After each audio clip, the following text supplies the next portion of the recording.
we do got to break the bad news to you guys. Eli Manning was not inducted into the class here for the 2025 Pro Football Hall of Fame. Absolutely ridiculous. Listen, before we get, because I know we're going to get on a rant here in a minute, I want to at least acknowledge the people that did get into the Hall of Fame. Jarrett Allen got into the Hall of Fame, former Chiefs, Vikings, Bears, Panthers. But I mean, let's be honest, he's mostly known for his time with the Vikings and the Chiefs overall. Former Packers wide receiver Sterling Sharpe, who becomes now along with Shannon Sharpe, the first brothers that are in the Hall of Fame together. Should be another set of brothers. We'll get to that in a second. Yeah. Former Eagles, Saints, and Raiders cornerback Eric Allen, and former Chargers tight end Antonio Gates. Listen, guys, there's a lot. I do want to say real quick, there's a lot of good in Sterling Shepard being in there. I'm a big fan of him getting in.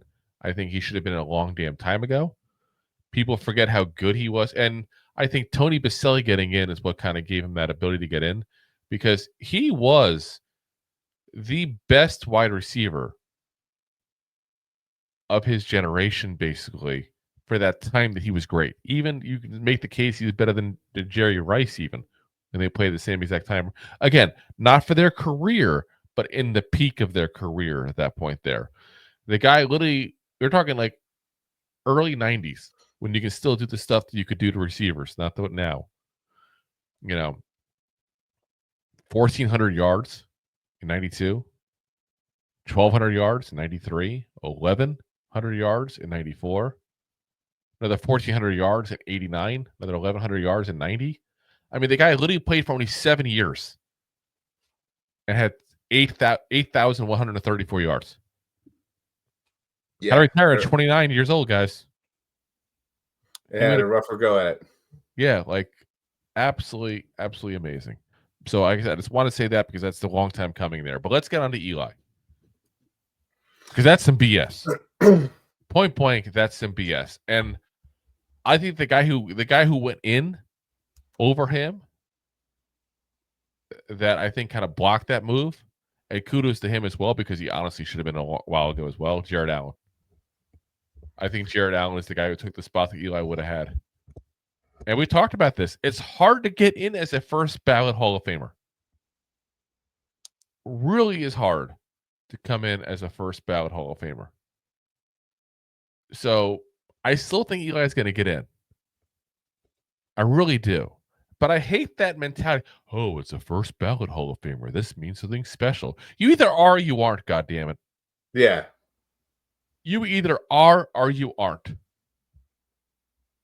And instead, you got a guy now who has, I know people say, oh, all he has is his Super Bowl rings. I don't care if all he has is Super Bowl rings. He also has top 10 stats across the board for the NFL. He also has one of the most impressive Ironman streaks ever for a starting quarterback. And by the way, he beat Tom Brady twice in the Super Bowl. Super Bowl MVPs at that. Yeah. Like people just love to sit there and talk trash about his career, and they love to bring up Jim Plunkett.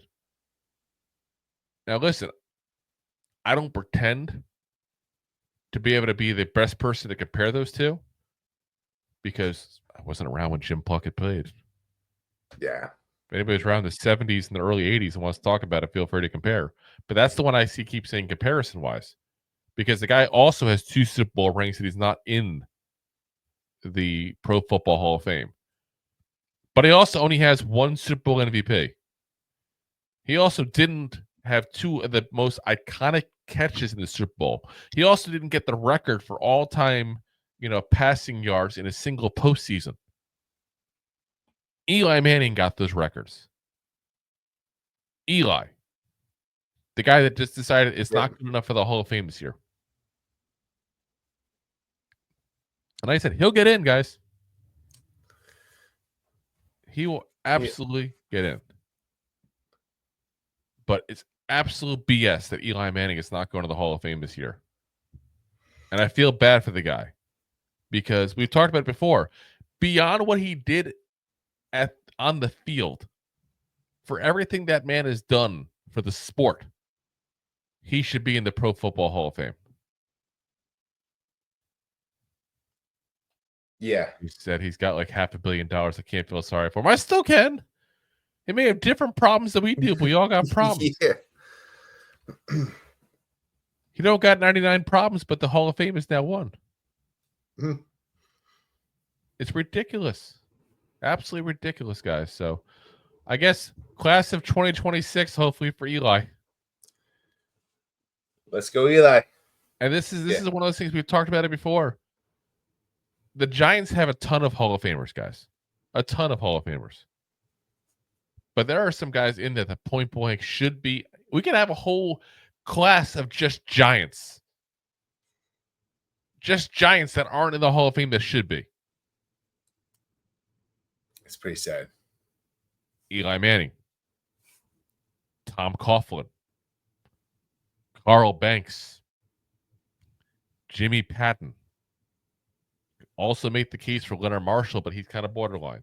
And that one doesn't upset me as much. He's borderline. No disrespect to him. It's still, even saying you're borderline Hall of Famer is still a goddamn impressive career. It's still a compliment.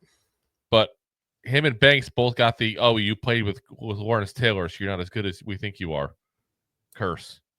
And now Eli got the curse of the Giants and what the Giants did to the latter part of his career. Because I know everybody loves to sit there and say, oh, he's a 500 quarterback for his career. And it all came in the second half of his career when, well, first 2 seasons weren't good either.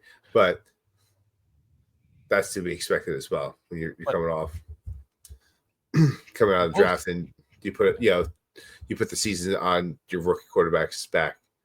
Most quarterbacks, though, wouldn't have nowhere near a 500 record with that team. Most quarterbacks would never sniff the postseason, let alone win 2 Super Bowls with the amount of help he had. And I know people love, oh, he had the greatest defenses. No, that wasn't all-time great defenses, guys. They had a good pass rush. They didn't have, name me the corners they had that were so spectacular. And I feel like I'm being disrespectful to the players that were there because they were good. They were good. Don't get me wrong. These are not all-time great corners. Yeah. Name me a linebacker they had besides the Antonio Pierce. Chase Blackburn is probably the most popular second linebacker. And he's mostly a special teamer. Yeah. Just saying. As Jay says, Corey Webster, Terrell Thomas were good. They were good, exactly. Good, not great. I feel like people think he had this amazing 85 Bears defense. 86 Giants defense. The 2001 Ravens defense, whatever the one was with Ray Lewis when they won the Super Bowl. Like, that's not what they had. He had good defenses with great pass rushers. And I'm telling you right now, if you switched out Ben Roethlisberger or Phillip Rivers into that scenario, neither one of them have a ring right now. Neither one of them have a ring right now. That's how good he was. But he gets disrespected point blank because what the Giants did in the second half of his career. And you know what? I'll say it. He never will. And that speaks volumes for who he is. Yeah.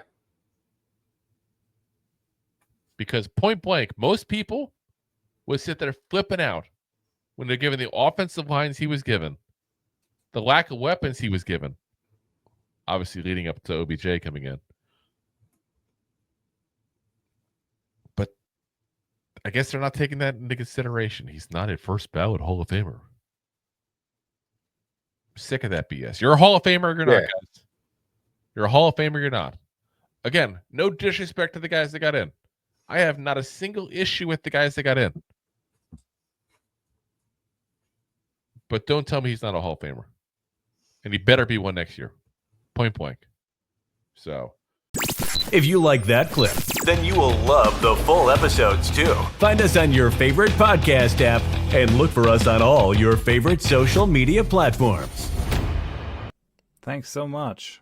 Please, I'm begging begging you. Please subscribe.